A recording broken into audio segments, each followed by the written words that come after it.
안녕하십니까. 대단한 부동산 꼰대 김학수입니다. 꼰대 권기현입니다. 자, 어제 국회에서 밤에 갑자기 긴급 성명을 발표했어요. 네, 속보입니다. 네, 원래 2월 4일 이후에 거래되는 물건에 대해서는 공공에서 개발하는 지역은, 공공 주도하는 지역은 아파트 입주권을 안 주잖아요. 이사 대책으로 발표됐던 네, 거죠. 그거를 6월 말로 미뤘어요. 네, 그러면 6월 말까지는 거래할 수 있다는 얘기잖아요. 그렇습니다. 그러니까 일선에서는 지금 굉장한 혼란이 쌓여 있거든요. 맞아요. 이런 부분들이 어떻게 됐는지 여러분들한테 오늘 내용을 정확하게 전달해 드릴 거고, 네. 그럼 이제 그런 공공 주도에 대한 개발들이 종류가 많을 거 아니에요. 그렇습니다. 자, 이렇게 이제 다양한 종류들이 있는데 이 종류들에 대한 설명을 여러분 또 알고 계셔야겠죠? 네. 그래서 어떤 게 과연 해당이 되는지 아셔야 될 것 같고, 또 본 내용이 해당되는 지역들을 한 4번까지 발표했잖아요. 그렇습니다. 그래서 46곳이 있죠? 그렇습니다. 이 46곳 중에서 투자 가치가 높은 곳을 저희가 10곳을 선정해서 다 하나씩 설명을 해드리고 있습니다. 네. 그죠? 그 다음에 여러분들이 본 내용에 관한 정확한 뭐 여러 가지 궁금한 사항을 갖다가 우리 권꼰대님께서 하나하나 여러분들과 1대1 채팅을 하면서 네. 뭐 정확한 내용들을 전달해 드릴 테니까 여러분들 꼭 끝까지 시청을 하셔야 될 것 같습니다. 네, 좋아요 누르고 시작하면 좋겠습니다. 자, 그러면 시작하도록 하겠습니다. 자, 이제 정부가 이사 공급 대책에서 제시한 도심 공공주택 복합 사업의 토지 등 소유자 우선 공급권 기준일이 당초 2월 5일에서 이르면 이달 말께로 늦춰질 전망이다라는 겁니다. 그러니까 정부에서 자, 2월 4일 날 지금까지 재개발은 너무 속도가 느리다라고 해가지고 2월 4일 이후에 정부 주도로, 공공 주도로 앞으로 재개발 사업을 하겠다고 했어요. 그래서 우리가 일반 재개발 같은 경우는 바로 기준일이라는 게 있습니다. 기준일. 이 기준일은 뭐냐면 권리산정 기준이라고 그래가지고 이 날짜, 우리가 어느 뭐 시도지사가 됐건 관계기관장이 정한 이 기준일 이후에 조합원이 늘어나면은 아파트 분양 자격이 없습니다. 그래서 대신 새로 늘어나는 조합원은 아파트 분양 자격이 없는 거고, 네. 거래는 마음대로 할 수 있습니다. 기존 조합원 물량은 거래할 수가 있는데, 이사 대책이라고 새로 발표한 거는 자, 이 공공 주도로 개발할 경우에는 네. 2월 4일 이후에 거래도 할 수 없다라는 겁니다. 거래까지 금지시켜 버린, 그러니까 초유의 말도 안 되는, 그죠? 이제 모든 예. 거래를 투기 수요라고 이제 아예 단정을 하고 거래 자체를 아예 막아버리는 정책을 네. 펴 거죠. 그런데 문제는 뭐냐면 우리가 보통 재개발 같은 경우도 기준일을 잡을 때 이 지역을 개발할 수도 있습니다라고 예정일을 먼저 고시해요. 그쵸. 그죠? 그러면서 이제 그 날짜를 사람들이 대비할 수 있게 미리 잡아주는데, 이사 대책은 어디를 개발하겠다는 발표 없이 그냥 우리가 공공 주도로 개발을 할 거니까 이후에 거래하는 지역, 우리가 지정하는 지역은 2월 4일 이후에 거래하더라도, 지정을 나중에 하더라도 이거는 소급해서 아파트 자격을 안 주겠습니다라고 하는 진짜 말도 안 되는 진짜 초유의, 그죠? 그쵸. 이게 뭐 자본주의 사회에서는 일어날 수 없는 이런 초유의 일이 일어난 거죠. 일반 재개발하고 이 공공주도 재개발의 기준일이 다른 거는, 일단 이사 대책에서 나온 거는 거래 자체를 아예 원천 차단해서 2월 4일 이후의 거래는 완전히 이제 현금 청산, 아파트 안 주는 거. 근데 일반 재개발의 기준일은 그날을 기준으로서 조합원이 늘어나는 행위, 예를 들면 신축, 그 다음에 다가구를 다세대로 분할하는 거, 이런 것들을 방지하는 것이지, 거래 자체를, 자유경제시장에서 거래 자체를 차단하는 그런 정책 자체가 아니었거든요. 근데 이거를 이사대책에서 완전히 색깔이 다른, 변질돼 버린 그런 형태로 나온 거죠. 그러니까 이제 아파트 가격이 뛰니까 한 4년 동안 아파트 부족하지 않다 그러더니 아파트 공급을 안 하다가 갑자기 아파트 공급을 하려고 마음을 먹으니까 아파트 외에 단독 빌라를 허물고 아파트를 지으려고 그래요. 그쵸. 그러니까 이 단독 빌라 지역 아무도 거래하지 마. 우리가 여기를 갖다 개발하려고 지역 지정할 때까지는 니네 움직이지 마. 그쵸. 니네 움직이면은 다 청산할 거야. 아파트 안 줄 거야. 이런. 와, 깡패인가요? 세상에 진짜. 깡패인가요? 이게 말이 진짜 손이 떨려서 말이 안 나와요. 그러니까 야, 우리 여기 아파트 지을 거니까 서울 전체 네. 또는 대도시 5대 광역시 전체 네. 니네 절대 빌라 단독 거래하지 마. 니네 그러면 아파트 안 줄 거야? 이게 헌법을 바꿔야 되잖아요. 그쵸. 대한민국은 자유민주주의 국가가 아니다 라는 헌법을 바꾼 다음에 이걸 해야 되는 거거든요, 사실. 그죠? 그러니까 이거는 사실은 말도 안 되는 법이다 보니까 역시 아니나 다를까 반대에 부딪혔어요, 반대에. 그래서 이 부분은 제가 앞으로도 말씀드리지만 계속 바뀔 거예요. 그러니까 너무 말도 안 되게 국민의 자유를 묶는 거니까. 이게 내년에 큰 이벤트가 있잖아요. 이제 정치적으로. 그러다 보니까 이제 그동안에는 국민들의 목소리에 귀를 안 기울이다가 요즘에 와서야 이제 여러 가지 비판이나 이제 청와대 청원이나 이런 것들을 보고 또 유튜버들도 많이 이제 확인을 하다 보니까 이제 이런 목소리가 들리나 봐요. 이제 드디어. 그래서 그 여론들에 의해서 정책이 이쪽으로 쏠렸다 저쪽으로 쏠렸다 계속 흔들리고 있는 상황인데 이게 앞으로 한 8개월 9개월 남았잖아요. 아마 그 사이에도 되게 여러 번 변하지 않을까 예상을 해봅니다. 지금까지 변해온 걸 보면은 정말로 진짜 네. 초유의 그죠? 초유의 사태가 계속 벌어지고 있다 보니까 스스로도 안 된다는 걸 알면서 하는 것 같아요. 괴롭히려고 그냥. 그래서 지금 도심 공공주택 복합 사업은 이제 종류가 있습니다. 역세권을 개발하는 것과 중공업 지역을 개발하는 거, 그렇죠. 그냥 저층 주거지에서 넓게 개발하는 거. 그렇죠. 범위는 제일 크죠. 그렇죠. 저층 주거지 같은 경우는 일반적으로 재개발, 민간 재개발에서 사업성이 좀 떨어진다라고 평가되는 지역들이 좀 많죠. 그리고 이제 중공업 지역을 개발하는 거는 뭐 저층 주거지보다는 용적률을 높게 쓸 수가 있고 도심 쪽에 있다 보니까 그죠? 역세권이고 하다 보니까 이제 그런 장점이 있고 역세권인데 역세권은 뭐 우리가 생각하는 대로 여기서 가장 가까운 지역 바로 붙어 있는 지역이니까 최고로 유망하고 고밀 개발이 필요한 지역이죠. 또 이제 용적률도 굉장히 높게 쓸 수가 있고 그러니까 사업성이 좋죠. 근데 그런데 역세권은 이제 단점이 규모가 좀 작죠. 그런데 역세권에서도 규모가 큰 것들이 있단 말이에요. 이제 그런 것들이 이제 가장 큰 장점이라는 거죠. 그렇죠. 가장 큰 투자처. 그리고 이제 저층 주거지가 규모가 넓고 쾌적해요. 근데 그러니까 저층 주거지가 장점이 규모가 넓은데 쾌적한데 여기서 좀 거리가 멀어. 그럼 저층 주거지 중에서도 여기서 가까운 걸 선택해서 투자하시면 또 좋다. 그렇죠. 이제 그런 부분이 있다라는 거죠. 어쨌든 자, 이사 대책이 나쁜 건 나쁜 거고 이사 대책의 과정 자체가 나쁜 건 나쁜 거고 취지는 좋아요. 취지는. 근데 이제 재개발을 했을 때 만약에 수익이 발생한다면 그거를 무작정 포기하는 것도 아니잖아요. 그죠? 왜냐면 누군가는 그 수익을 가져갈 거란 말이에요. 맞아요. 근데 저희 구독자분들은 난 이사 대책 별로 마음에 안 들어. 그러니까 안 할 거야. 나는 관심도 없어. 난 이사 대책 근처 투자 안 할 거야. 이렇게 하면은 그죠? 이거는 가만히 있으면 가만히 되니까. 그렇죠. 분석은 하고 우리가 정책에 대해서 비판을 하되 우리가 챙길 거는 우리가 스스로 챙겨야 된다. 내 자산은 나라에서 아무도 챙겨주지 않는다. 그렇죠. 내 재산은 내가 지킨다. 이렇게 봐야죠. 그래서 이제 그런 부분들만 좀 약간 생각을 하시고 움직이면 될 것 같습니다. 자, 정부는 이제 이사 대책을 발표하면서 사업지의 투기 수요가 유입되는 것을 막기 위해서 대책 발표 다음 날인 2월 5일 이후에 거래되는 부동산에는 아파트를 주지 않는다라고 했습니다. 그래서 이제 이 부분을 스스로도 그랬어요. 스스로도 이게 말이 안 된다. 국회 의원들끼리. 그래서 이번에 자기네끼리 얘기가 결론 낸 게 뭐냐면 너무 심하니까, 그죠? 심하니까 국회 본회의 의결일까지. 이게 모든 지금 신문 매체에서 예상하는 날짜가 6월 28일입니다. 그렇죠. 근데 우리는 뭐 이걸 늦춰질 수 있다, 빨리 당겨질 수 있다, 뭐 이런 고민하지 말고 제일 빠른 날이 6월 28일이니까 6월 28일까지 등기 이전을 하는 등기 접수예요. 그렇죠. 등기 접수. 그러니까 신축도 마찬가지로 6월 28일 이전에 준공이 나오면 안 돼요. 등기 접수까지 해야 돼요. 소유권. 그러니까 내가 계약을 해서 잔금까지 6월 28일 이전에 치러야 되는 거죠. 그죠? 그리고 이제 이런 부분들을 뭐 개인 간의 거래이기 때문에 그냥 잔금을 6월 28일까지 치렀다 인정해 달라고 하면 또 복잡해져요. 안 돼요. 그러니까 등기 접수라고 하는 확실한 그게 법적인 이게 나오잖아요. 등기일이. 그러니까 등기 접수까지 하는 게 가장 안전합니다. 그래서 이런 부분들을 좀 신경 쓰시고 이제 많은 분들이 그럼 6월 28일 날 지금 이제 계약을 해서 6월 28일까지 어떻게 하든 잔금을 치르면 되는 거죠. 그렇죠. 지금 현재 구역이 지정된 곳이 46곳이나 되거든요.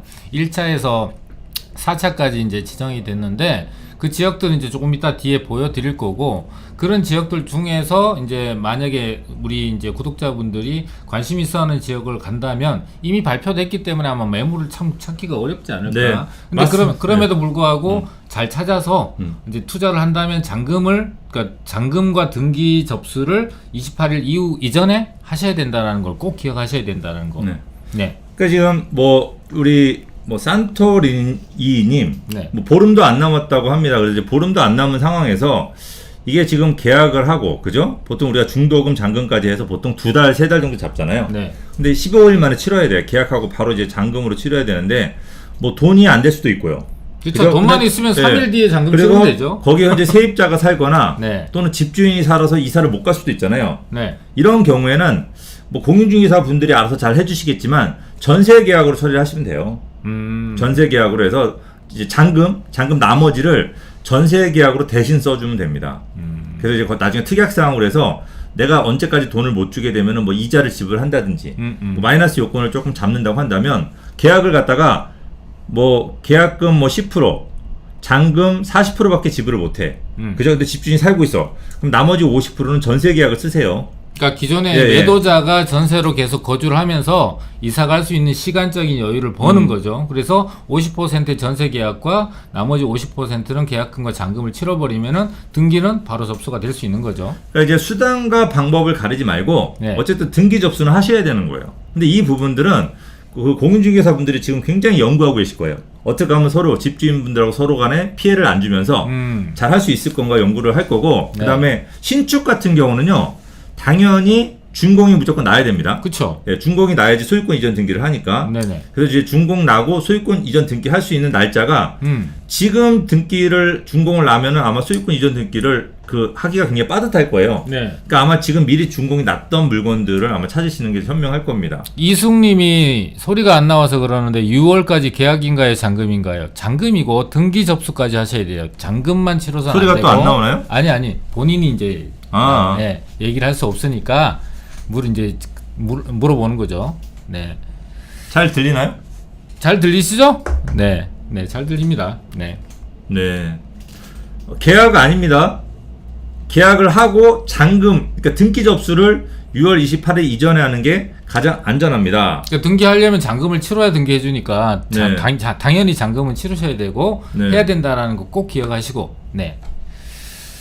자, 그래서 자 국회는 자 그래서 이제 그 계약하는 것 자체는 네. 계약하고 잔금까지는 큰 문제가 없습니다. 그러니까 큰 문제가 없으니까 걱정 안 하셔도 되고 국회는 부동산 계약의 성격상 이달 말까지 이전 등기를 마치기에는 시일이 촉박해 분양권을 노린 주택 매수세가 몰리지 않을 것으로 보고 있다라고 하는 거는 이건 대한민국 부동산 시장을 무시하는 행동입니다. 그죠?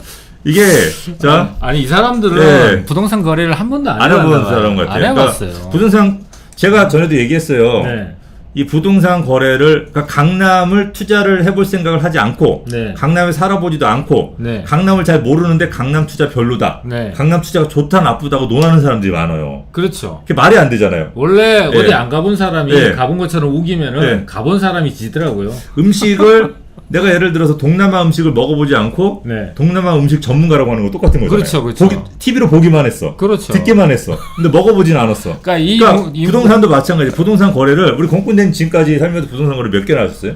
제가 직접 거래한 거는 수십 건이지만 네. 투자자분들이 거래를 시켜드린 것까지 하면 수천 건이 되죠. 네. 네. 그러니까 부동산 거래를 수천 건을 하지 않고서는 내가 전문가다라고 얘기하는 것 자체가 웃긴 거거든요. 말이 안 근데 되죠. 진짜로 그런 유튜버들 참 많아요. 많아요. 네, 거래를 해보지 않았는데 내가 어디서 듣고서는 나 이렇다라고 생각하는 거는 그거 겪어보지 않은 완전 현실하고 상황은 다르거든요. 그러니까 논리와 네. 그 논리와 어떤 그 이론은 굉장히 정립이 잘 돼 있는 분들인데 네. 들어보다 보면은 이분은 경험이 없구나라는 걸 느끼는 경우가 있어요. 저희 같은 경우는. 근데 일반 분들은 그거 구분하기 좀 어렵시죠. 그러니까 유튜버들 중에서도 주식하고 부동산을 같이 하시는 분들이 많이 계세요. 많죠. 근데 그거 그렇게 할 수 없거든요. 왜냐면 부동산만 인생 파도. 한 3, 40년 파도 네. 솔직히 알 수 없는 게 부동산이거든요. 그렇죠. 근데 주식하고 같이 한다고 하는 거는 그거는 두 개 다 전문가가 될 수는 없어요. 맞아요. 이거 축구도 하고 야구도 둘 다 잘할 수 있나요? 프로가?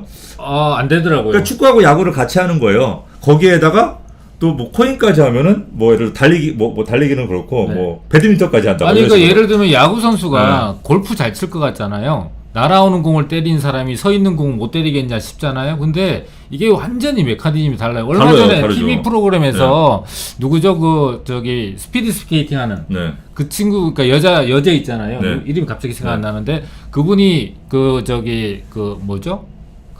리듬 이거 알겠습니다. 빨리 해야 돼요. 알겠습니다. 스피드 스케이팅에서 네. 그걸로 전향했는데 끝내죠. 처음부터 다시 하더라고요. 네. 이제 그 정도로 차이가 난다는 네. 거죠. 어쨌든 네. 자 이게 국회 예를 들어서 저는 그래요. 부동산을 거래를 안 해보신 분들이 학교에서 공부만 했어. 그래서 박사야. 네. 근데 그분들이 나와가지고 막 얘기를 한단 말이에요. 과연 그게 다 맞을까 이거예요. 왜 부동산을 결정하는 거는 우리 권권대님 지금 본인이 사는 집 누가 결정했나요? 제가 있죠. 와이프가 한 거 아니고요? 와이프한테 물어보고 제가 결정을 하죠. 그러니까 저는 사는 지역은 최종 결정 우리 와이프가 하거든요. 그렇죠. 제가 대부분 다 그렇죠. 아무리 네. 이게 가치 있다 뭐 했다 해도 우리 와이프는 친구 그래요. 맞아. 지금 살고 있는 거 내가 이쪽으로 옮기자 네. 하는데 안 된대요. 네. 친구들이 여기 살고 있어서 그러니까요. 안 된대. 이게 현실하고 다르거든요. 맞아요, 우리 맞아. 국회에 계신 분들이 맞아요. 현실을 몰라요. 이거 3일만 줘도 할 수 있어요. 맞아요. 예, 3일만 줘도 거래할 수 아니, 있거든요. 오늘 계약하고 내일 네. 자금 치를 수 있죠. 그리고 이게 오늘이 6월 오늘 며칠이죠? 16일이죠? 네. 그 6월 28일이죠? 네. 그죠? 28일 날 계약과 동시에 접수도 할 수 있어요. 맞아요. 네, 잔금 한 번에 들고 와서 하면 되니까. 네. 아니면은 나머지 금액을 갖다가 전세 계약을 써버리고 부담보 계약을 해버리면 돼요. 그렇죠, 그렇죠. 네, 그러니까 이거는 뭐 예를 들어서 내가 뭐 7억짜리를 계약을 하는데 2억밖에 없어요. 그러면 5억 전세 계약서 쓰고 잔금하면 되는 거예요. 접수해놓고 5억을 만약에 못 줄 경우에는 다시 가져오는, 다시 가져오는 이런 뭐 위약 사항을 내가 어떤 약속을 못 지켰을 때 어떤 벌칙을 정해놓으면은 이것도 가능하거든요, 사실은. 그래서 이런 물론 이게 약간은 뭐 이렇게 할 사람은 많지 않겠지만 이런 부분들도 가능합니다. 그리고 그래서 이게 지금 오늘이 6월 16일인데 쉽게 얘기하면은 요 지금 공공주택 복합 사업, 그죠? 공공주도 복합 사업 이 지금 하는 지역들 같은 경우는 오늘이 제일 싸요. 일단은 그러니까 이 지역이 좋다 나쁘다를 떠나서 오늘이 제일 싸고 이제 이 물건들이 없어지고 시간이 얼마 안 남았을 경우에 가격이 점점 올라갈 겁니다. 그렇죠. 그러다가 이제 마지막에 특히 막차를 타실 생각하면 절대 안 돼요. 막차에는 너무 비싸져요. 우리가 이제 뭐 예를 들어 토지거래 허가를 묶인다고 했을 때 토지거래 허가를 묶이기 며칠 전에는 토지거래로 허가를 묶인 후에 3, 4년 후에 가격이 미리 반영돼 버려요. 그렇죠. 그래서 굉장히 비싸게 거래될 수 있기 때문에 만약에 공공주도 요 복합 사업지를 투자하실 분들은 빨리 움직여요. 며칠 내 2, 3일 내로 움직여서 계약을 하시고 그 2, 3일이 지나면 물건 다 빠져나갈 거예요. 맞아. 그 후에는 여러분들이 그거보다 1억을 더 주고 사야 되기 때문에 이런 경우는 차라리 투자를 한번 안 하고 관망세로 지켜보시는 게 좋아요. 왜냐면 지금 법도 굉장히 무리거든요. 근데 그리고 저도 한번 지금 생각드는 게 너무 과도하게 가격을 높이 부를 것 같아요. 몇몇 개 물건들은. 근데 그거는 잘 계산 좀 해보시고 하셔야 되는 것도 굉장히 중요하니까 너무 급하고 서두른다고 해서 무턱대고 물건 나온 거 무조건 잡겠다는 것들은 조금은 좀 신중할 필요는 있는 것 같습니다. 네. 그래서 지금 벌써 30분이 지났네요. 네, 시간이 굉장히 빨리 갑니다. 네. 그래서 현재 지금 이사대책 지정 지역이 이사대책 지자체 신청도 접수하고 있고 총 46곳을 선정을 했습니다. 그죠? 총 46곳을 선정을 해서 이 46곳에 대해서 저희가 한번 지역적으로 한번 분석을 해드리는 시간을 가질 텐데 일단은 저희가 이사대책이 정확하게 공공주도 개발이 어떤 건지에 대해서 약간 헷갈려 하시는 분들이 계세요. 그죠? 네, 맞죠. 그래서 이제 공공주도, 이사대책에 의한 공공주도 개발이 어디가 어떻게 개발되는지에 저희가 일단 개략적으로 좀 설명을 해드리도록 하겠습니다. 일단은 공공주도 재개발이라는 게 이렇게 보면은 이거를 프린트 안 되는구나. 이렇게 해서 지금 이사대책 원래 2021년 2월 4일날 이제 발표가 돼서 뭐 83만 가구에 달하는 거를 전국적으로 공급을 하겠다 그랬는데 이 중에서 지금 오늘 요번에 발표된 거는 도심 공공주택 복합 사업이라는 거였거든요. 근데 여러 가지 개발 방법으로 진행이 돼요. 정비 사업으로 하기도 하고 소규모도 하고 도시 재생이라고 하고 여러 가지 방법으로 하는데 이 지금 도심 공공주택 복합 사업에 대한 뉴스와 대책이 나온 거니까 일단 요것만 집중을 하셔야 되고 앞서 우리 김꼰대가 얘기했다시피 이 도심 공공주택 복합 사업은 역세권이라는 지역, 준공업이라는 지역, 저층주거지 이 세 군데의 지역에다가 다 진행할 수 있는 개발 방법이다 라고 이해를 하시면 되고요. 지금 대표적으로 5대 광역시와 인천, 경기, 서울 이런 지역에 총 83만 6천 호를 공급하겠다라는 계획입니다. 자, 이렇게 쉽게 말씀드리면은 여러분들이 이제 신문 매체라든지 접하셨던 3080이란 글자가 들어가거나 공공주도형 개발이다, 뭐 3080 개발이다, 또는 이사대책 개발이다, 뭐 이렇게 이제 그런 이사대책 재개발 이런 얘기가 들어가는 것들의 종류가 이렇게 많습니다. 그러니까 그 종류가 도심 공공주택 복합 사업이라는 이름도 있고, 선도 사업이라는 것도 있어요. 선도 사업이라는 것도 있고, 똑같은 거예요. 소규모 개발, 네. 또는 도시 재생 사업, 그다음에 공공 택지 개발, 그러니까 공공 택지는 좀 다른 거죠. 어쨌든 광명시. 네. 다양한 종류가 있는데 그 중에서 이제 가장 많은 게 바로 도심 공공주택 복합 사업이라고 생각하시면 되고, 이게 지금 4차까지 지정이 되다 보니까 앞으로 5차, 6차 이제 계속 나올 겁니다. 네네. 그죠? 왜냐면 지금 이렇게 지정했음에도 불구하고 서울의 주택 공급은 굉장히 부족해요. 맞아요. 최소 이거보다 5배 이상은 공급이 돼야 되니까 앞으로 이거의 5배 정도가 지정이 될 거예요. 이것도 83만 6천 호가 올해나 내년에 공급되는 게 아니고 2025년까지의 순차적인 개발이니까 매년으로 나누면 그렇게 또 필요한 양보다는 훨씬 더 부족한 양들이 공급이 된다고 이해를 하시면 될 것 같습니다. 또 이게 또 그냥 다 진행이 되는 게 아니고 여기 또 주민 반대에 의해서 못하거나 또 해제가 되는 지역들도 절반 가까이가 나올 거기 때문에 이제 지속적인 지정이 계속 된다고 생각하시면 돼요. 그러니까 지금 이거에 한 5배 정도가 지정이 될 거기 때문에 여러분들 이거 관심은 끊으면 안 돼요. 그죠? 물론 법이 또 바뀔 거예요. 이대로 되진 않고 이게 굉장히 잘못된 법이기 때문에 법은 계속 업그레이드되고 바뀌겠지만 그래도 여러분들이 알아야지. 그죠? 알아야지 미리 준비하고 여러분들이 움직일 수가 있습니다. 이렇게 그렇습니다. 바뀌었기 때문에 투자 가치가 올라갔네 그러면서 이제 투자를 할 수가 있는 거죠. 그렇습니다. 그래서 일단 이 세 가지가 있다라는 사실을 좀 기억을 하시고, 네. 그 이제 두 번째는 요게 이제 어떤 식으로 되고 어떤 대상 지역이 되는지를 간단하게만 좀 짚고 넘어갈게요.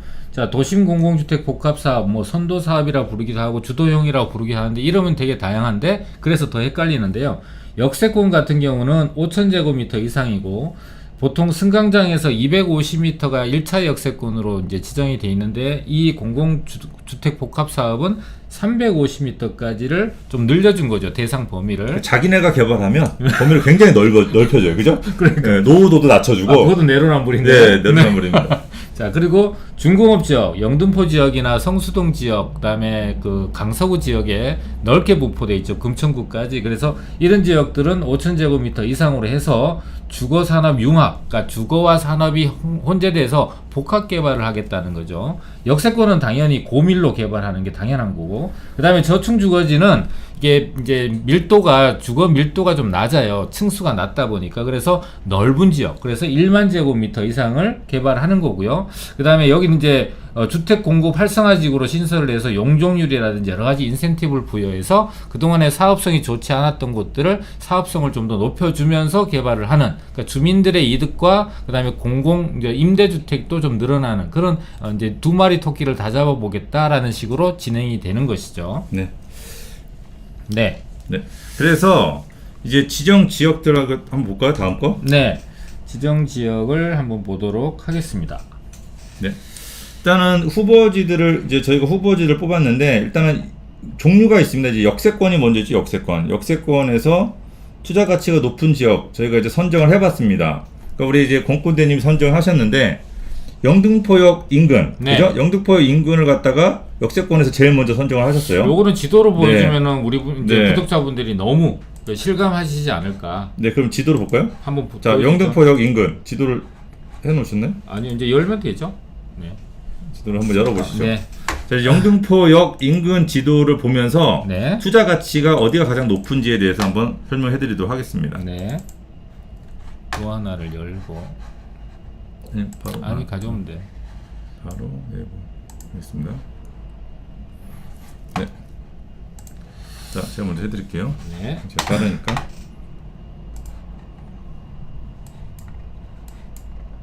영등포역. 네, 자, 거기네요. 여기입니다. 네. 자, 지도 나왔습니다. 네. 여기를 이제 보게 되면은 모든 지역을 다 지도로 다 표시할 수 있는 건 아닌데 지금 이제 그 1차에서 4차까지 발표를 하게 되면서 그 지도라든지 위치를 정확하게 알려준 지역이 있고 그렇지 않고 무슨 인근 지역 뭐 이렇게만 알려준 지역들이 있어서 또 요거는 영등포 지역 같은 경우는 영등포역 주변 지역이 이 위쪽으로는 전부 다 개발이 굉장히 활발하게 진행되고 있는데 아래쪽은 굉장히 저층 주거져 있는데요. 요 지역이 지금 현재 이렇게 해서 요 지역이 지금 공공주도형 공공주택 복합사업 지역으로 지정이 됐어요. 영등포역 같은 경우는 교통의 요충지죠. 게다가 신안산선이라는 게 이제 이제 개통이 될 예정이고 이게 여의도를 거쳐서 이제 서울역으로 가는 이런 교통망이 되다 보니까 영등포에서 여의도에 서울의 3도심 중에 하나인 여의도와 서울역, GTX와 도심과 용산의 업무지구를 연결해준 메카, 교두부죠. 그런 지역을 한 번에 갈 수 있다라는 교통의 개선이 확실하게 되는 지역이다 보니까 이 주변에 백화점도 많고 노후주택가가 역세권이 이게 개발이 훨씬 더 활발하게 되면서 여기에 대규모 주택가가 들어선다면 상당히 좋은 입지로서 그 가치가 굉장히 높게 평가될 걸로 예상되는 지역이죠. 일단은 요 아래쪽에 이제 신길 뉴타운이 굉장히 개발이 활성화되어 있습니다. 네. 그죠? 근데 신길 뉴타운하고 비교해 봤을 때 이 역세권 영등포 역쪽 개발이 훨씬 더 가치가 높을까요? 저는 그렇게 봅니다. 위치적으로. 네. 신길 뉴타운이 그 전체가 지금 여러 개가 이제 해제가 됐잖아요. 그리고 그 신길 뉴타운 중에서 2, 4, 15구역 같은 경우도 지금 후보지로 도심 공공주택 복합 사업의 후보지로 선정은 되어 있거든요. 근데 그게 전체가 다 위용을 다 갖춘다면은 신길 뉴타운 같은 경우도 이제 그 계획적인 도시 형태로 되기 때문에 주거 환경이 지금보다도 훨씬 더 좋아질 건데 결국은 서울에서는 교통 여건이 좋은 데가 1번 순위로 집히지 않을까 싶습니다. 예, 저도 영등포 역 쪽의 개발 가치를 굉장히 높게 보고 있는데 공원도 있고. 예, 이게 여기가 이제 일단은 공공 주도형 개발로 됐고 많은 분들이 이제 걱정을 하시는 게 당연히 프리미엄도 굉장히 높게 형성이 됐습니다. 그래서 프리미엄이 굉장히 높고 요즘 뭐 신길동 같은 경우 이제 신길동 구역이 많잖아요. 네네. 신길동 같은 경우 프리미엄이 보통 한 평균 한 6억 정도 벌써 붙었대요. 아, 그래요? 네, 지정이 지정이 된 지 얼마 안 됐음에도 불구하고 네. 아직 개발이 확정이 안 됐음에도 불구하고 지금 거래할 수 있는 물건들이 프리미엄이 저렴한 것들이 5억, 비싼 것들은 6억 정도가 현재 붙었다고 합니다. 아, 그렇군요. 그러니까 뭐 영등포 구 자체가 워낙 투자 가치가 높고 재개발 거래가 활성화되다 보니까 다른 지역보다도 오히려 프리미엄이 굉장히 높은 것 같아요. 그럼 우리 공권내님은 그 정도 금액을 주고 거래를 한다고 하면 어떻게 생각하십니까?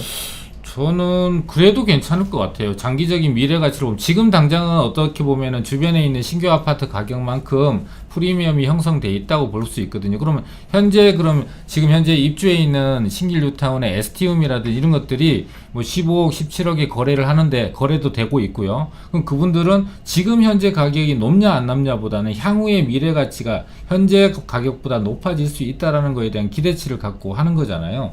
신길 뉴타운 위치를 한번 보게 되면 이렇게 되거든요.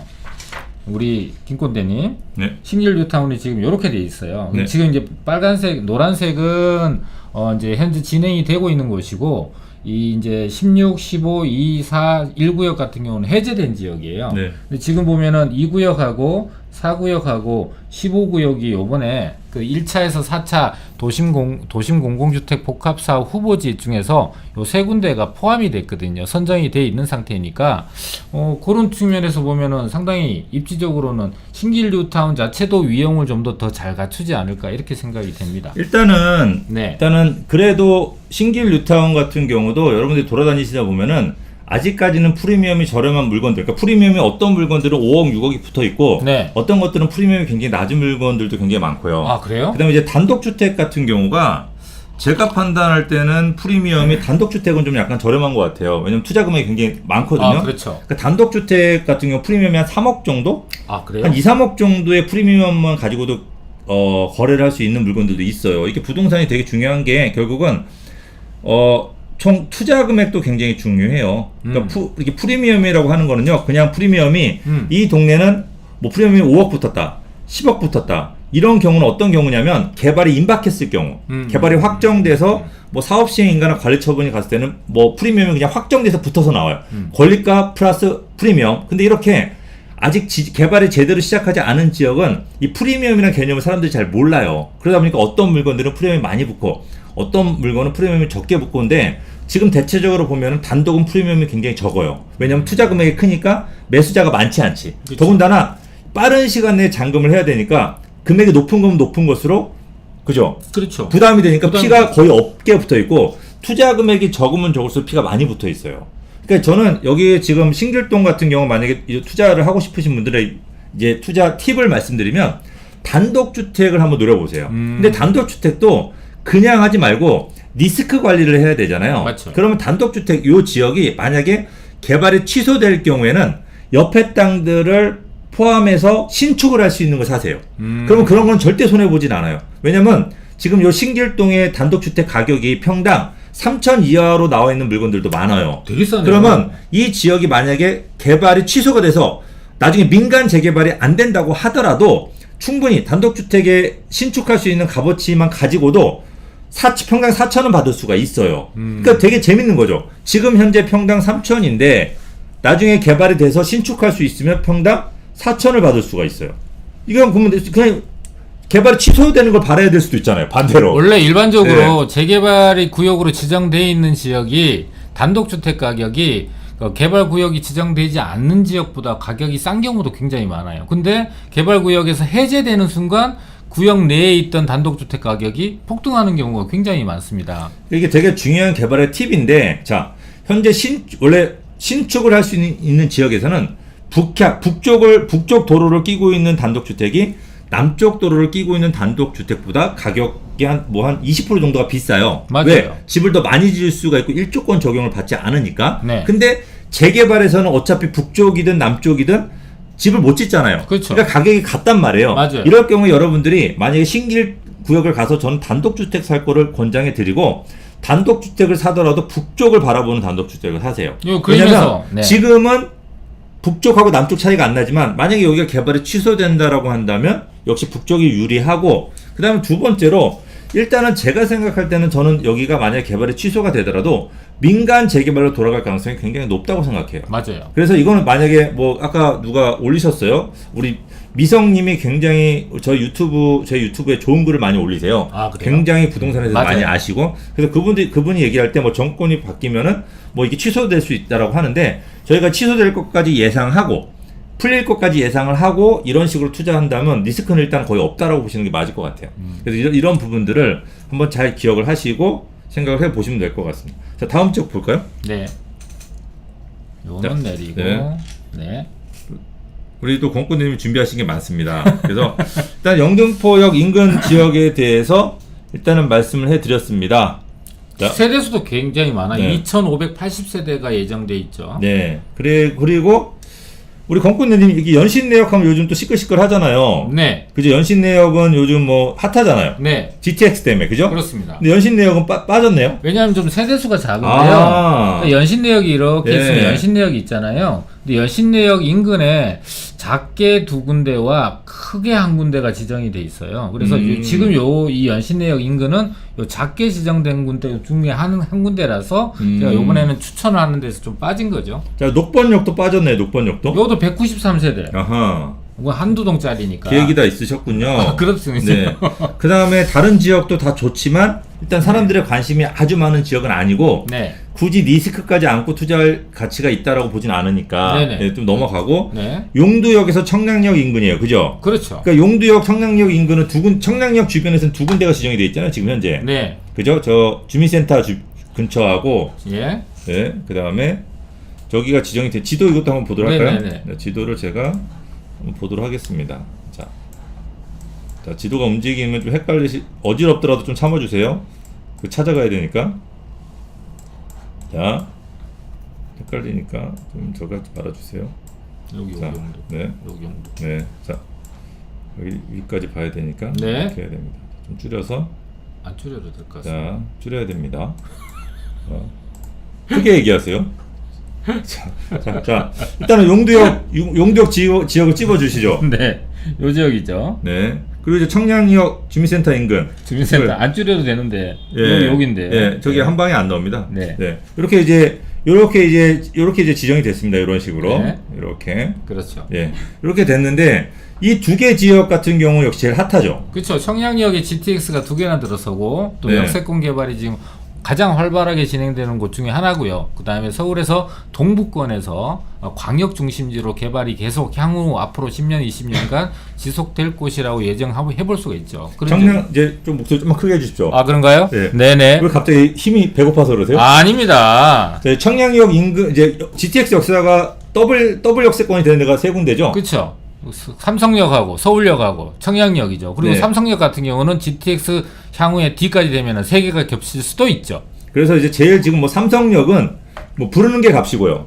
거기는 GTX 없어도 되는 곳이에요, 사실은. 서울역 같은 경우도 뭐 엄청 핫하죠. 엄청 핫하죠. 네, 서울역 같은 경우도 뭐 사람들이 네. 아예 몰라 한 20년 보고 할 거야 뭐 이렇게 투자하는 분도 굉장히 많아요. 많아요. 네. 네. 그런데 청량리역이 요즘 최근에 가장 나중에 가격 상승했잖아요. 조금 네, 그렇죠. 그러다 보니까 청량리역이 그래도 가장 저평가되어 있는 부분도 분명히 있어요. 맞아요. 네, 그래서 주변에 개발 구역도 많고요. 네, 청량리역의 이제 대단지 아파트들은 앞으로 계속 희소성이 있다라고 보시면 괜찮을 것 같아요. 이게 용두지구 같은 경우는 세대수가 무려 3,200세대나 됩니다. 네, 엄청나네요. 제일 크다고 네. 볼 수 있습니다. 그래서 이 청량리역 주변 지역들, 이런 청량리역의 인근이라는 지역의 특성도 좋고 또 세대수도 굉장히 크니까 뒤에 보면은 이제 크레시티라는 데가 있잖아요. 크레시티와 더불어서 전반적으로 이제 그 주상복합 아파트들이라든지 또는 주변의 재개발들이 어우러지게 되면은 이 청량리역 주변 지역은 굉장히 뭐 강남과 어깨를 나란히 할 수 있지 않을까, 좀 길게 본다면 그럴 정도로 기대치가 높은 지역이죠. 특히 이 용두동 구역 같은 경우는 빌라가 많지 않아요. 맞아요. 그러니까 단독주택이 많아서 이 용두동 지역이 어떻게 본다면 요 지금 공공주도 복합형 공공복합형 요 개발 지역에서 요거 만약 공공주도형에서 탈락이 돼서 만약 안 한다고 하더라도 네. 민간 재개발로 가더라도 사업성이 굉장히 높기 때문에 뭐 앞으로 미래 가치가 좀 괜찮다고 생각해요. 그러니까 이게 공공주도 복합사업이라는 게 기본적으로 아까 이제 그 얘기했다시피 저층주거지 또는 사업성이 나오지 않아서 민간이 진행하기 어려운 지역들을 우선적으로 선정한다 그랬잖아요. 네. 근데 이 용두동 같은 경우는 제가 볼 때는 민간 사업으로 가도 좀 브랜드 가치라든지 입지 가치가 워낙 높은 지역인데 굳이 공공주도형으로 갈 필요가 있을까? 물론 주민들의 생각은 다를 수 있어요. 노후된 지역들이 빨리 개발이 돼서 이 지역이 주거 환경이 획기적으로 좀 바뀌기를 원하는 그런 주민들도 있겠죠. 근데 제3자 입장에서 본다면 이 정도의 입지적 가치라면 그렇게 공공주도형으로 갈 필요가 있을까라는 생각을 듭니다. 네, 그래서 이제 청량리 주민센터 지역도 좋지만 네. 이제 저라고 한다면 저는 같은 저기로 한다면 용두동 쪽을 투자하는 게 더 훨씬 더 현명하지 않을까. 청계천도 끼고 있고. 나는 청계천을 떠나서 네. 개발이 이게 공공주도형 개발이라고 하는 게 나중에 없어질 수도 있고 바뀔 수도 있잖아요. 네. 이제 그런 리스크를 생각한다고 한다면 바뀌더라도 네. 개발이 그대로 사업이 유지가 되고 그렇죠. 그 사업성이 조금 안 좋아진다고 하더라도 자체가 워낙 조합원이 적기 때문에 네. 사업성이 굉장히 좋은 지역이다 보니까 앞으로 민간 재개발이 됐건 뭐가 됐건 시공사들이 가장 눈독을 들이는 지역이지 않을까. 평지에 워낙 넓으니까. 네. 그죠? 뭐 거의 뭐 반포 자이 뭐 네미안 정도 하나 지을 수 있는 그런 부지잖아요. 그래, 평지에 너무 이뻐서. 단독주택이 밀집지다 보니까 상대적으로 전체 금액은 좀 크게 들어갈 수 있기 때문에 자금 여건을 고려하셔서 좀 보셔야 되고, 이제 밀집 지역이다 보니까 조합원 수가 굉장히 작을 거예요. 늘어나는 건립되는 아파트 수에 비해서. 그래서 이번에 복합 사업이 진행된다면은 그 나름대로 괜찮고, 만약에 해제가 되거나 도민들이 동의가 안 나왔을 경우에는 민간 개발로도 충분히 가능한 지역이니까 충분히 이제 1차 도심주 공공주택 복합 사업으로 되는 거 안 됐을 때 리스크도 가능하다. 자, 우리 빈스님이 물어보셨습니다. 자, 강남 쪽은 없나? 그러니까 강남 쪽 같은 경우는 재개발을 잘 해주지 않아요. 왜냐면 재건축, 아파트 재건축만 하더라도 이주 수요가 많기 때문에 이게 재개발까지 같이 해주다가는 나중에 그 이주 수요 때문에 또 전세가가 폭등할 수 있으니까 항상 재개발 쪽에서는 강남 쪽을 빼주는데, 그러다 보니까 강남 쪽을 대신하는 게 있잖아요. 그렇죠. 가로주택 정비사업이라고. 그러니까 재개발이라는 것이요. 재개발은 기본적으로 어떤 지역이냐면은 접도율이라든지 노후도라든지 이런 것들을 보잖아요. 이거 접도율에서 그냥 간단하게 생각하면은 골목들이 이렇게 가다가 차들이 막히는 거 있잖아요. 막혀서 차가 후진해서 나와야 되는 지역은 재개발을 하고, 강남처럼 도로가 반듯해서 잘 갖춰져 있는데 주택이 노후돼서 블록 단위로 이렇게 개발할 수 있는 거, 이거는 가로주택 정비사업으로 한단 말이에요. 그러니까 가로주택 정비사업에 적합한 지역은, 오히려 법적 요건상 적합한 지역은 강남 4구에 가로주택 정비사업이 진행되는 것이 가장 많습니다. 현재도. 자, 그래서 이제 우리가 이제 강북 쪽에 만약에 여러분들이 신축 빌라 같은 경우가 투자 금액이 적고 워낙 깨끗하고 관리하기 편하다 보니까 빌라를 투자한다면 신축 빌라 수요자들이 많아요. 그럼 이제 신축 빌라 투자하시는 분들은 재개발 쪽 같은 경우는 지금처럼 공공주도형 또는 공공재개발로 하든 또 민간 재개발로 하더라도 이 권리산정인 아파트를 못 받을 가능성이 일부 존재합니다. 그러니까 여러분들이 만약에 나는 그래도 신축 빌라가 좋아, 신축 빌라 투자하시려고 하신 분들은 오히려 도로가 이렇게 바로 있는 지역, 도로가 이제 바로바로 굉장히 도로가 똑바로인데 조금 뭐 아파트 노후도가 조금 있는 지역, 이런 지역들이 오히려 가로주택 정비 사업으로 개발도 훨씬 더 빨리 되고, 네. 네, 훨씬 더 개발됐을 때도 가치가 높을 수가 있으니까 신축 쪽은 가로주택 정비 사업, 그러니까 도로가 좀 반듯반듯한 지역 위주로 투자하시고, 이제 재개발 쪽 같은 경우는 이제 구축, 조금 지은 지 좀 된 거 위주로 투자를 하신다고 한다면 리스크는 아예 없다라고 생각하시면 될 것 같아요. 왜냐면 가로주택 정비 사업은 조합 설립 이전까지는 마음대로 신축을 할 수도 있고, 조합 설립 이전까지만 등기 이전을 하면 되니까 그렇죠. 아무 리스크가 없어요. 네. 근데 이제 재개발 같은 경우는 내가 살 때는 전혀 그런 게 없었는데 갑자기 과거로 돌아가서 이때 이후로 네가 샀기 때문에 아파트 안 줘, 뭐 이런 일이 생길 수가 있으니까 좀 말이 안 되긴 하지만 어떡합니까? 말이 안 되는 게 현실인데 이제 이런 부분 때문에 이제 그렇게 좀 분리를 해서 하시면 될 것 같습니다. 네.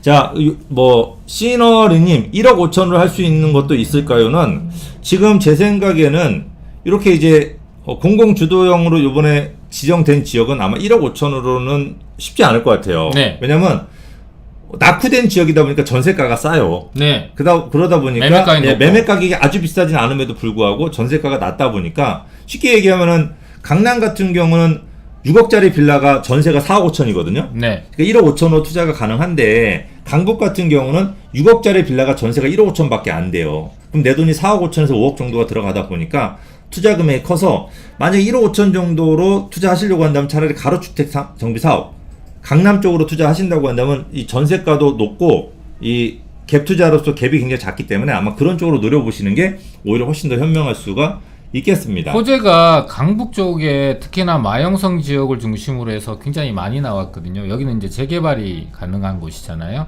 그러니까 호재가 굉장히 크게 많이 나오다 보니까 여기에 가격들이 많이 상승을 했고 전세가와 매매 가격 차이가 갭이 굉장히 커져서 이제는 뭐 3억 이상의 돈 정도 이상이 현금이 들어가는 투자가 되는데 관심이 이쪽으로 쏠리다 보니까 상대적으로 입지가 좋은 강남권 같은 경우는 지금 가로주택 정비사업이 25개 자치지구 중에서 강남, 서초, 송파, 강동이 가장 많이 지금 현재 진행되고 있는데 시장에서는 이걸 아무도 몰라요. 근데 오히려 호재와 관심도가 이쪽에 있다 보니까 강남은 전세 금액이 굉장히 높거든요. 그래서 실투자 금액이 1억에서 1억, 2억 정도 드는 투자가 가능한 지역이 굉장히 많습니다. 그래서 이런 지역들 같은 경우는 한번 관심을 파서보면 좋을 것 같습니다. 자, 동탄조이님, 반포동은 컴팩트시티로 하려다가 취소했는데 다시 추진 가능성이 있지 않을까요? 어떻게 생각하십니까?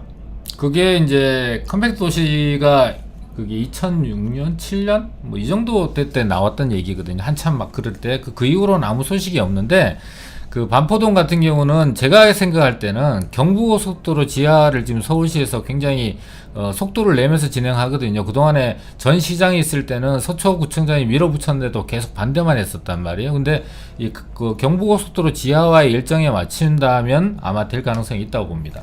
저는 반포동 같은 경우는 네. 개발이 되기보다는 그냥 개발의 바람만 불 것 같아요.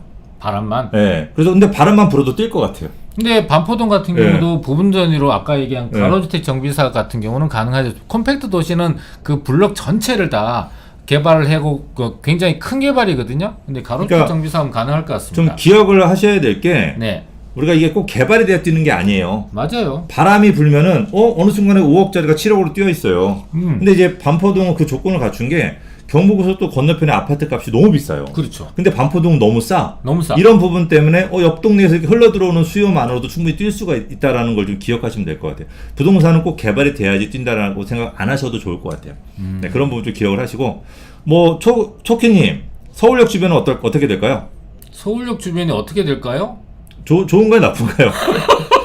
너무 서울역 주변은 아주 좋아집니다. 매우 좋아질 거고 서울역 주변이라는 데가 이게 보게 되면은 용산구만 있는 게 아니라 그 북가자동도 있고 서대문구도 있고 그 다음에 중구도 있거든요. 그래서 사람들이 용산구만 보는 성향이 있는데 다른 구도 좀 보시면은 상대적으로 저렴한 가격에 투자가 가능하지 않을까 싶습니다. 자, 우리 김선아님, 이태원역 한남 1구역 지금 매수해도 될까요?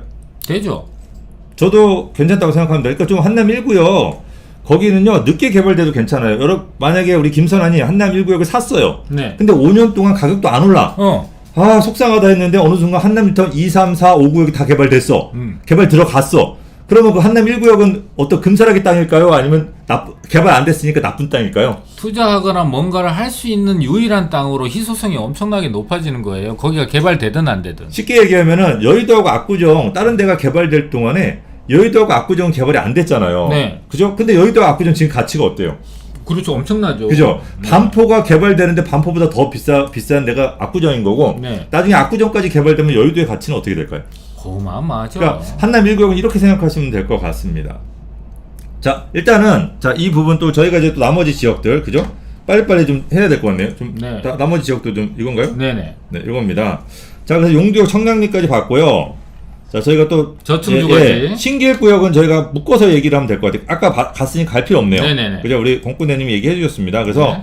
현재 신길 아까 말씀드렸어요. 신길 구역 같은 경우는 빌라들 같은 경우 프리미엄이 5억 전후가 이제 붙어 있기도 하고, 네. 근데 이제 단독 주택의 프리미엄이 굉장히 저렴하다. 그래서 신길 구역 같은 경우는 빌라를 투자하는 금액보다 조금 더 보태서 단독 주택을 사시고 단독 주택도 개발이 취소될 경우에 신축 가능한 걸 사시게 되면 리스크는 아예 없다라고 생각하시면 될 것 같아요. 그래서 신길 구역 저는 추천 되게 지금 좋다고 생각해요. 저도요. 예, 그러니까 단독으로만 공략하신다고 한다면 여러분들 리스크를 싹 제거할 수가 있으니까 한번 공략해 보시고요. 자, 수색 14구역이 이 수색이 굉장히 진행이 빨라요.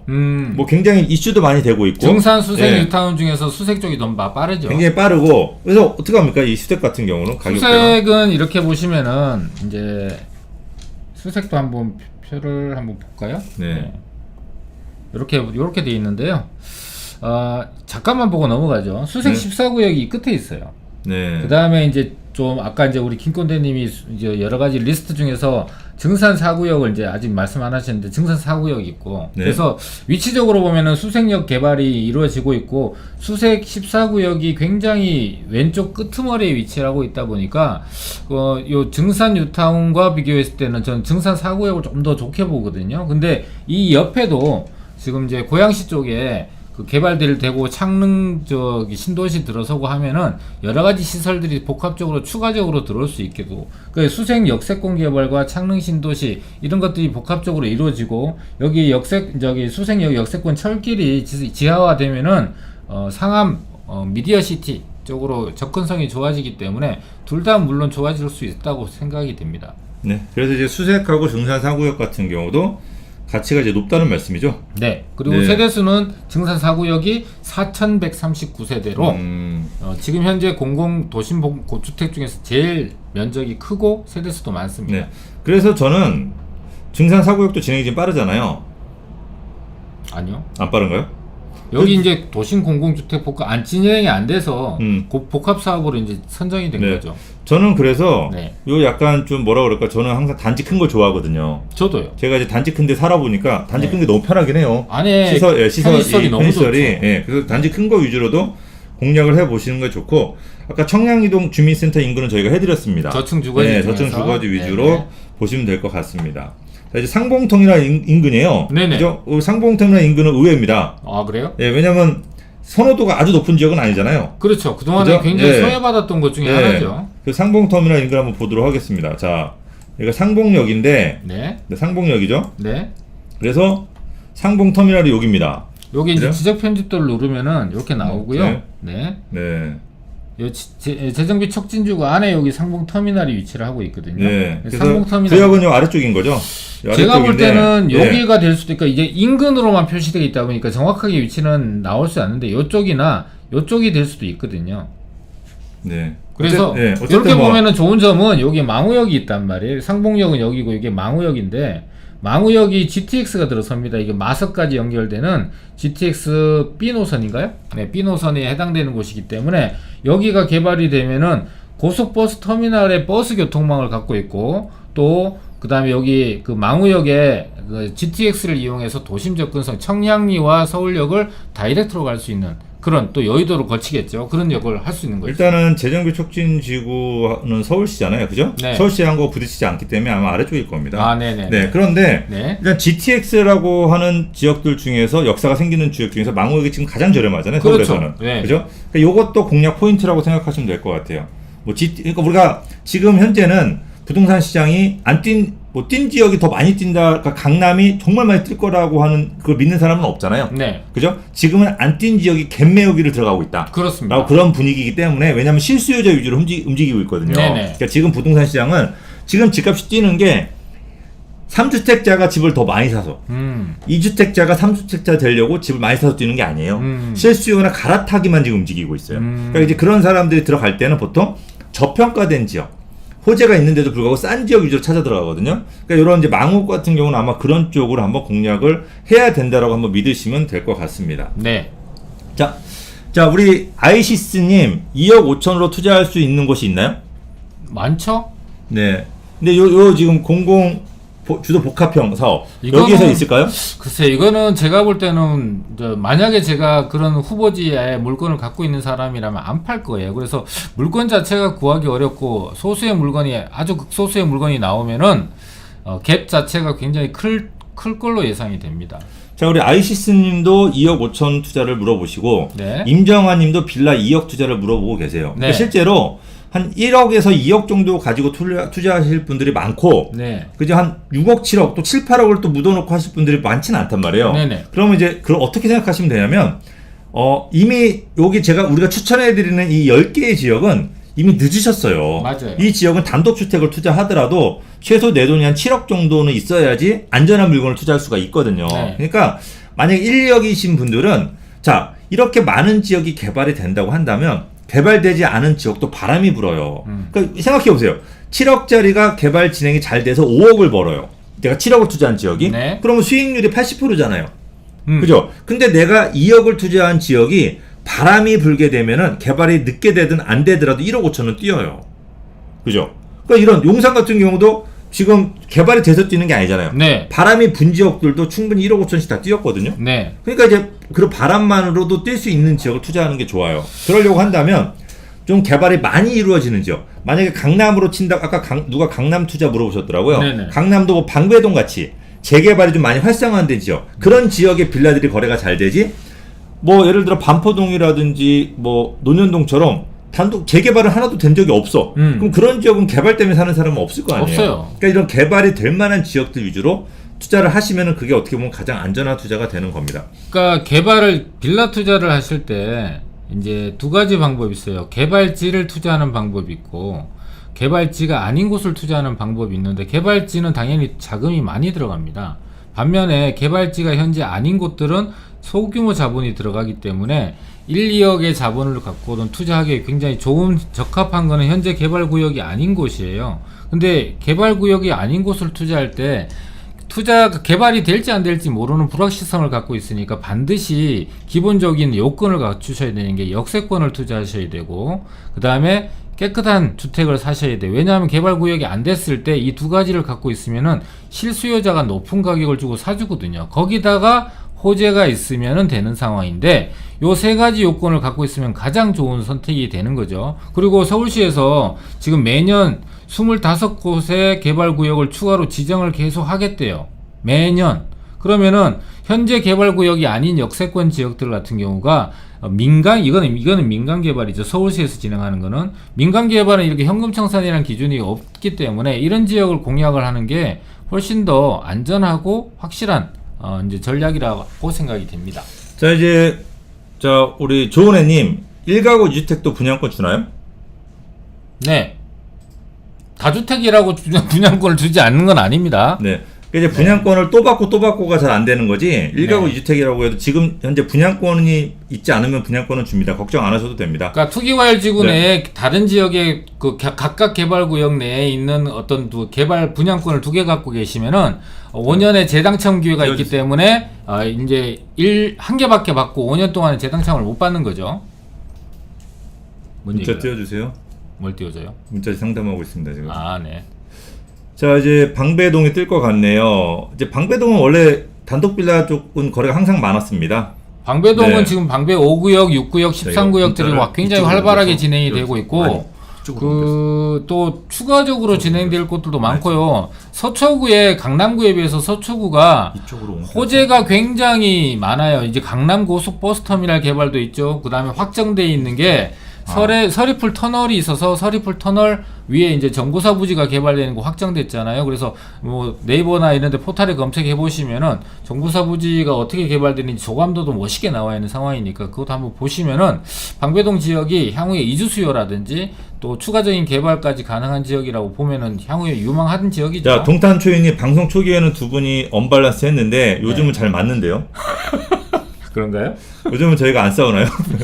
자, 대청마을 어떤가요? 짧게 대답해 주세요. 이제 질문을 빨리빨리 많은 분들 만나게. 대청마을은 지금 네. 현재 가로주택 정비사업 동의서를 걷고 있는 지역입니다. 끝. 네. 자, 용산 서계동은 어떻게 보시나요?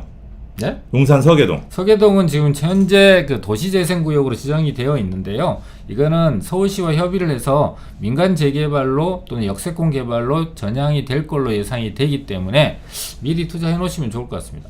그러니까 이제 대청마을이 비싸대요. 비싸죠? 네. 근데 거기 아파트는 더 비싸요. 근데 대청마을이 비싸다고 하는데요. 전세하고 고려를 하면 한 3억대 정도의 자금 갖고 강남권을 빌라를 3억대 지금 용산도 뭐 자양동도 이런 데도 다 현금 3억 들어가잖아요. 자, 우리 김미영님 중화동 역세권 복합 사업은 찬성해야 하나요? 찬성 안 하면은 계속 그 상태로 있을 거 아니에요. 일단 찬성하고 봐야죠. 찬성하고 네. 봐야죠. 네, 찬성하고 보는 게 좋을 것 같습니다. 네. 네. 네. 자, 성남 구도심 태평동 가로주택 정비 사업하는 곳은 어떻게 보시나요? 어떻게 보세요? 아, 빨리 개발해야죠. 거기 못 살 사람 살기 너무 힘들잖아요, 진짜. 30년 된것 거기는 같아요. 빨리 좀 뭐가 됐든 네. 뭐 옛날에 순환 재개발은 아예 불가능한 거고 그렇죠. 네, 빨리 갈아엎을 필요는 그건 실패했고. 빨리, 네, 빨리 있습니다. 네. 자, 방이동 어떨까요? 방이동이 굉장히 넓은데요. 방이 1동과 2동이 있는데 9호선 라인 주변 지역 같은 경우는 가로주택 정비 사업 될 곳도 많고 송파동에도 지금 진행되고 있으니까 비슷하게 진행될 수 있습니다. 자, 사당동 빌라는 어떤가요? 뭐 다 좋죠. 네. 어디가 좋냐? 그러니까 이게 특정하게 어디가 좋나요 물으면은 이게 상대적으로 똑같은 돈을 갖고 내가 사당동을 투자할지 용산을 투자할지 강남을 투자할지 선택을 한다면 자, 효율성을 우리 보는 초이님이 저를 화나게 했어요. 거죠. 왜? 두 분 쌍둥이 같이 닮았대요. 정말 화가 납니다. 초이님, 그거는 저한테 욕하시는 겁니다. 그러시면 안 됩니다. 제가 어떻게 김건대가 본인이 되게 잘생겼다고 생각하거든요. 농담입니다. 농담이고 어쨌든 제가 그건 좀 아닌 것 같습니다. 저 이제 방송 안 하렵니다. 자, 그렇게 말씀하시면 자, 복합 사업이 민간으로 아니 이거 상관없습니다. 어차피 안 들었으니까. 네. 자, 복합 사업이 민간으로 어디 갔죠? 없어졌네요. 메시지 취소하셨네요. 네. 자, 우리 뭐 여러 가지 뭐 질문 있으면 얘기해 주세요. 저희가 용문동 좋죠? 용산 용문동. 용문동은 네. 용문동 저 역에서 먼 지역 말고요. 역에서 가까운 지역은 역세권 시프트를 진행하다가 지금 현재는 좀 답보 상태에 있는데 이제 네. 오세훈 시장이 역세권 시프트를 도입한 사람이니까요. 좀 적극적으로 하지 않을까 싶습니다. 네. 자, 이제 사당역 남현동 빌라를 가지고 계시대요. 어떻게 생각하세요? 남현동이면 좀 밑인데. 네, 저 사당역 위쪽이죠. 네네. 네, 봉천동 쪽. 거기는 거기는 네. 빌라들이 좀 커요. 네. 좀 고급 빌라들이 많아가지고 이 고급 빌라들이 많은 지역, 그러니까 큰 빌라들이 많은 지역은 개발은 쉽지 않아요. 근데 물론 가로주택 정비 사업은 이제 가능한데 그래도 큰 빌라를 가지고 가로주택 정비 사업을 하더라도 수익이 수익 부분에서는 높지 않아서 네. 시간은 좀 걸릴 거예요. 근데 이제 나중에 개발되고 나중엔 개발될 수 있겠죠. 바람은 불 수 있으니까. 또 땅값도 많이 뛰고 있으니까 좀 뭐 보유는 하셔도 괜찮을 것 같아요. 서계동 근생사도 되네요. 안 사는 게 좋습니다. 가로주택 권리산정 기준일은 니스틱님 어떻게 가로주택 권리산정 기준일이 어떻게 되죠? 그 조합 설립일이죠. 조합 설립일이죠. 네. 그러니까 가로주택 정비 사업은 조합 설립일이 권리산정 기준일인 거고 안전 진단을 통과한 거고 그죠? 네. 개발을 시작하는 단계인 겁니다. 왜냐하면 구역 지정이 네. 없어요. 그러니까 단계가 세 단계가 생략이 돼서 빨리 진행되는 거기 때문에 조합 설립일이 일반 재개발에서 구역 지정이라고 비슷한 역할을 하니까 조합 설립일 보시면 됩니다. 네. 뭐 합정역 8번 출구 쪽은 어떤가요? 합정역이 뭐 7번 출구, 8번 출구 쪽이 좀 나눠지는 것 같은데 8번 출구 쪽이 저기 YG 있는 데인가요? 합정역 8번 출구가 노래 있는 거 아닌가요? YG 쪽 있고 YG 쪽? YG 건물 있는데 유산슬이 노래 부른 거 아닌가요? 그 군부대 있는 데가 아마 8번 출구 쪽 같은데 네. 저는 8번 출구 쪽 괜찮을 것 같지만 신축이 좀 많아서 개발까지는 좀 시간이 걸릴 거예요. 근데 좀 장기적인 관점에서는 저는 나쁘지 않다라고 생각합니다. 네. 자양동 어떤가요? 그러니까 이게 한 곳을 아까도 제가 말씀드렸다시피 자양동 투자하실래요? 성수동 투자하실래요? 또는 자양동 투자하실래요? 서울역 투자하실래요? 이렇게 이제 선택을 하는 거다 보니까 어느 지역을 콕 집어서 여기가 어때요? 그러면 그 지역은 호재가 있는 지역이잖아요. 그러니까 현재 모습보다 미래가 좋아지는 건 당연해요. 그러니까 이게 투자는 같은 자금을 갖고 다른 여러 곳 중에서 베스트한 선택을 하는 것이다라고 생각하시면 좋을 것 같습니다. 빌라도 임대사업자 등록이 되나요? 되죠. 네, 취득세 원래까지 됩니다. 취득세 일단은. 면제 되나요? 취득세 면제가 아니고 이제 기본적으로 40제곱미터 이하는 네. 면제인데 줄여주는 거죠? 85% 감면받을 수 있습니다. 네. 자, 다주택자인데 공덕동 가로주택 정비 사업 쪽을 가지고 있나 봐요. 공덕동 가로주택 정비 사업이면은 위 효창공원 쪽인가요? 어쨌든 그거를 매도를 하실까 쭉 보유할까? 당연히 보유죠. 그럼 물어보실 것도 아니에요. 저한테 파시든가 싸게. 농담입니다. 절대 농담입니다. 저거 꼭 네. 보유하세요. 네. 나중에 크게 후회하십니다. 네. 다가구는 끝인가요? 다가구는 늘 좋은 거죠. 네. 네. 자, 다주택자 공덕동 가로주택 정비사업 매도 보유 말씀드렸고요. 그죠? 그 다음에 이제 공공재개발 상가 분양가는 대략 얼마일까요? 지역마다 다르죠. 그거는 저도 모르겠습니다. 왜 별들에게 물어보셔야 되죠. 층수하고 네. 전면이냐 후면이냐 옆면이냐하고 너무 가격이 다르기 때문에 네. 뭐 평당 뭐 전면 같은 경우는 6천만 원 이상 할 거고 네. 7천까지도 할 거고 2층 같은 경우는 뭐 한 60% 70% 정도 할 거고 지하는 40% 할 거고 그 층수마다 매기는 다 기준 폭이 다르기 때문에 뭐 그거는 예상을 하기가 좀 저희가 말씀드리기가 좀 힘듭니다. 양평동 육가 한강변 쪽 빌라는 어떤가요? 한강변이라는 곳은 굉장히 이제 그 희소 가치가 높잖아요. 그럼 개발 가능한 지역들은 남겨져 있을수록 희소성이 높아지고 가치는 높아진다고 보시면 됩니다. 자, 조합 설립 중에 재개발 지역주택 조합을 구매해도 될까? 이거는 좀 말이 안 되는데 재개발과 지역주택 조합은 전혀 다르거든요. 그래서 요거는 좀 질문을 다시 해주세요. 재개발 조합 설립하는 데가 있고 다른데 지역주택 조합을 추가로 매입해도 아닌 것 같아요. 아닌 것 같아요. 그 질문 좀 약간 네네. 섞였습니다. 네네. 다시 제대로 질문해 주시면 저희가 대답을 해드리도록 하겠습니다. 네. 자, 전체적으로 이제 빌라 쪽에 투자 질문을 많이 하시는데, 그렇죠. 그러니까 빌라 쪽의 투자 가치는 저는 좋다고 봐요. 왜냐면 이게 근데 어떤 분들이 제가 빌라 여기 굉장히 투자 가치가 높으니까 매수하세요라고 제가 권해드리면 이런 질문을 해요. 여기 개발됩니까? 라고 질문한단 말이에요. 모르죠. 근데 여기 개발되냐라는 질문을 하시는 게 맞긴 하지만 개발이 안 된다고 그럼 투자를 안 할 겁니까? 개발이 늦어진다고 투자를 안 할 겁니까? 그건 아니라는 거죠. 그렇죠. 미래 가치가 높은 지역은 투자를 해도 된다는 거죠. 우리가 아파트 재건축도 아파트 재건축을 당장에서 투자하는 거 아니잖아요. 그 지역이 위치적인 미래 가치가 높으면 매수해도 되잖아요. 그러니까 입지 가치를 보라는 네. 얘기가 단순하게 그냥 위치 좋은 데를 찾는 게 아니고요. 지금 현재 보면은 땅값이 계속 올라가죠. 그다음에 인건비 올라가죠. 그다음에 원자재 가격은 1년에 뭐 5개월 만에 2배가 뛰죠. 이런 상황이 된다면 부동산을 만들어내는 원가 자체가 엄청나게 올라가게 되는 상황이잖아요. 자, 지금 안전진단 들어갔는데 통과되면 못 파니까 팔고 재개발 투자할까요? 어떻게 생각하세요? 저는 안전진단 통과해서 이게 지금 양도소득세 중과가 10년 만년 간다고 생각하는 분들도 계세요. 네. 그죠? 맞아요. 그래서 10년 만년 가나요? 안 가죠. 그죠? 2017년 네. 이전에는 없고 지금 투기과열전 조정 대상 지역 바깥에는 없어요. 안전진단 통과 후에 거래 못하는 것도 10년 만년 가는 게 아니에요. 근데 개발을 빨리 해주겠다고 하는 거잖아. 어쨌든. 그렇죠. 그럼 팔 이유가 없죠. 빨리 되면 네. 새 아파트 빨리 받는데 그거 가치가 그거 훨씬 팔고 높죠. 움직이느니 차라리. 갖고 있는 게 낫죠. 네. 그리고 이제 팔 수 있는 또 예외 조항들이 나올 거예요. 네. 그죠? 그 예외 조항들을 맞춰서 또 팔면 더 비싸게 팔 수 있으니까. 네, 그런 것들을 맞출 생각을 하셔야지 파는 건 아니죠. 나이 부인데 벽시계 시간이 틀려 이 꼰대님. 저 그림이에요. 예, 저희 뒤에 배경입니다. 예, 저희가 아직 제가 이사를 해야 되는데 이사를 해서 저희가 이제 이 유튜브 촬영하는 룸을 만들어야 되는데 계약 기간이 저희 내년 5월까지예요. 그래서 내년 5월에 룸을 만들 수가 있습니다. 네. 저 뒤에 시계는 그림입니다. 배경 네. 사진입니다, 그냥. 네. 심심하신가 봅니다. 저런 거. 네. 용띠 좋은 일 장수님. 예, 반갑습니다. 저희도 반갑습니다. 네. 자, 여러분들 구독 안 하시고 보시는 분들은 꼭 구독 눌러주세요. 저희가 계속 좋은 내용을 전달해 드릴 거니까. 그리고 좋아요 버튼도 좀 많이 눌러주시고요. 좋아요 네. 버튼은 사랑이죠. 그죠? 저희가 지금 뭐 800분, 900분 정도가 들어오셨는데도 불구하고 이 좋아요 버튼이 너무 적어요. 자, 좋아요 버튼 빨리 900개를 목표로 저희가 한번 도전을 해보도록 하겠습니다. 자, 테이크 3000팬님 응원하신다고 합니다. 어우, 감사합니다. 네, 자, 이제 좋아요 버튼도 좀 많이 눌러주시고요.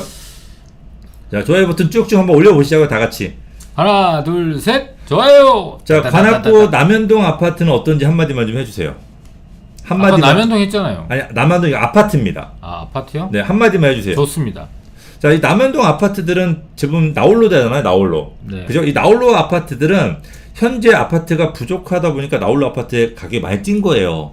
나중에 재개발이나 재건축이 활성화돼서 나홀로 아파트가, 아니, 대단지가 아파트가 많아지면 남현동 쪽의 나홀로 아파트들은 가치가 떨어질 거예요. 그러니까 지금은 괜찮지만 이거는 2, 3년 내에는 정리하고 갈아타셔야 돼요. 돈을 좀 보태서라도 꼭 그런 투자 전략은 여러분들이 기억을 하시는 게 가장 좋습니다. 2, 3년 동안은 괜찮을 것 같아요. 다른 대단지들이 가격이 많이 뛰었는데 나홀로 단지나 남현동 아파트 같은 경우는 상대적으로 덜 뛰었거든요. 그럼 갭 메우기 식으로 좀 더 올라갈 수 있을 것 같습니다. 닝그님이 아파트 임대사업자 이제 시작해도 괜찮나요? 아파트 임대사업이요? 네, 안 되잖아요. 등록 자체가 안 되십니다. 한번 네. 해보세요. 가능하신지. 안 될 겁니다. 등록 자체가 안 네, 되십니다. 안 될 겁니다. 네.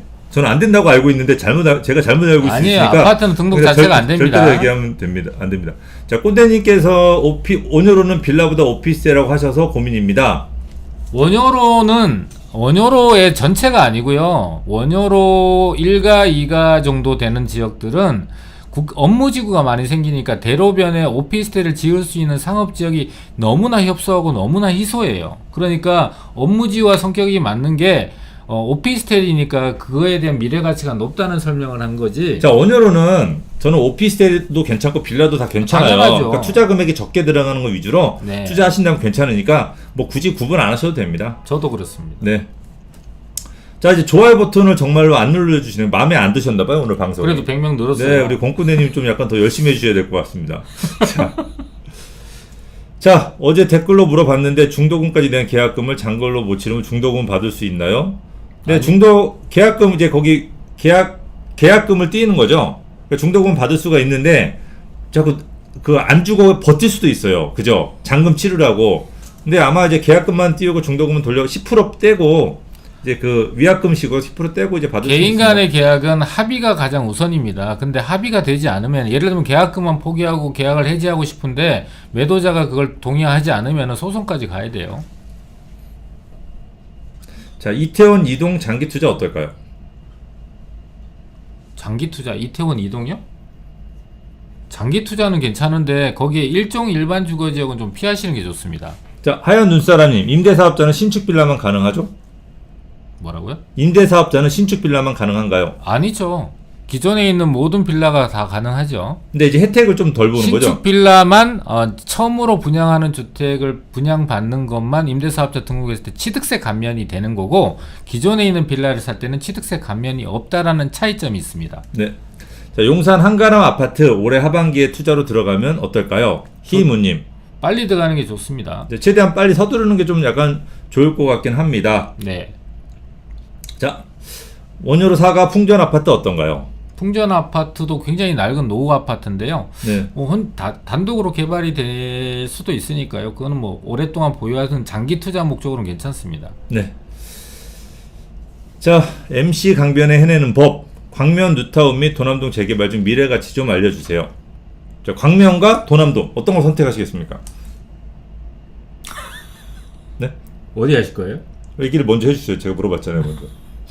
어디 하실 거냐고요? 아, 그걸 먼저 얘기해달라니까요. 싫어요. 왜요? 형 먼저 얘기해 주세요. 대답을 안 해요. 대답을 해주기 싫답니다. 자, 이렇게 생각하셔야 돼요. 자, 몰라서 그런 거 아니죠? 자, 광명 같은 경우는 신도시잖아요, 시죠? 그 신도시가 이게 나중에 공급이 많이 되잖아요. 그죠? 근데 도남동 같은 경우는 도심이잖아요. 그러니까 이제부터 신도시 공급이 많이 되는 그 영향권의 지역들은 조금 피하시는 게 좋아요. 그리고 도심 위주로 투자하신다고 한다면 신도시들 영향을 덜 받아서 나중에 리스크 관리 좀 할 수 있다고 저는 생각을 합니다. 아니, 둘 중에 만약에 둘 다 아파트면 도남동이죠. 볼 거 네. 없죠. 네. 자, 이제 광명을 선택하시는 분도 생각도 많고 반반입니다. 그죠? 자, 우리 경님 바로바로 답변해줄 전문가님 멋지답니다. 우리 건꾸네님한테. 아니죠. 김건대가 바로바로 답변해 줄까. 자, 취업 도우미님, 전 건꾸네님 말씀은 정말 가슴에 새겨드려요. 최고입니다. 그럼 제 얘기는 머리로 새겨드리시나요? 알겠습니다. 가슴과 머리는 좋죠. 제가 마음에 담아두겠습니다. 기억하겠습니다. 그 이름 취업 도우미님. 네. 네. 자, 조무님 6호선 독바이역 좀 알려주세요. 뭘 알려드리죠? 독바이역은 저기 은평구잖아요. 네, 뭘 알려드려야 되죠? 독바이역은 6호선이나 타고 가시면 된다고 알려드리면 되나요? 3호선 타고 가다 갈아타죠. 독바이역 주변 지역에 그 현대 홈타운들도 굉장히 많고 기존의 아파트도 굉장히 많거든요. 근데 그 독바이역이 새로운 교통망이나 이런 것들이 들어서는 거에 대해서 기대감을 좀 갖는데 조금 길게 보시고 가셔야 되는 지역이다. 그럴 바에는 좀 빨리 움직이는 지역을 선택하시는 게 더 좋지 않나 이렇게 생각을 해봅니다. 자, 김선희님 목삼동 어떨까요? 목삼동 역세권 쪽으로는 괜찮습니다. 염창역, 등천역 이런 지역. 그러니까 목동 같은 경우는요. 목동에 이제 빌라 관심 많이 갔잖아요. 되게 싸요. 두 가지 포인트를 잡으세요. 그러니까 목동 그 역세권으로 하든가 아니면 목동의 아파트 대단지들, 재건축할 아파트 대단지라고 붙은 지역들, 이런 지역들 위주로 투자하시는 게 가장 좋을 것 같습니다. 왜냐면 어차피 아파트 대단지가 뭐 그 주변 지역의 빌라들이 개발이 안 되더라도 아파트 대단지가 개발된다고 이주를 하거나, 그죠? 어떤 개발 바람이 불면 그 위쪽의 빌라들도 바람이 불 수밖에 없거든요. 항상 그래 왔듯이. 그 신시가지 아파트 개발되고 이주 수요 나오면은 목 2, 3, 4동은 전세가 난리 납니다. 선점을 해 놓으시는 것도 좋을 것 같습니다. 자, 저희는 제가 일단 여기까지 마치도록 하고, 네. 자, 오늘 뭐 저희 지금 저희가 도움 많이 되셨나요? 갑자기 저희가 요게 나와가지고 저희가 어제 저녁에 갑자기 요게 발표가 돼가지고 저희가 준비가 좀 미흡했어요, 그죠? 네. 아침 10시부터 준비를 했는데 뭐 지도나 자료들을 준비를 많이는 못했습니다. 그렇지만 빨리 여러분들한테 알려드려서 여러분들이 만약에 어떤 결정을 할 때 빠른 결정을 하는데 저희가 도움을 주는 게 가장 급하다는 생각에 저희가 빨리 서둘러서 했습니다. 그러니까 이런 부분들 조금 이해를 해주시고, 이번 발표에서 중요한 점은 6월 28일 이전에 등기를 꼭 하셔야 된다. 두 번째로 이미 선정되어 있는 지역들은 가격이 좀 높으니까, 많이 높으니까 그거에 대해서 주변에 있는 신규 아파트 가격과 비교를 해서 투자성 여부를 좀 더 계산적으로 좀 더 신중하게 판단을 하셔라 라는 것이고, 또 향후에 이런 정보들이나 또 변하는 정책 상황들이 있을 때마다 저희가 또 발빠르게 전달해 드리겠습니다.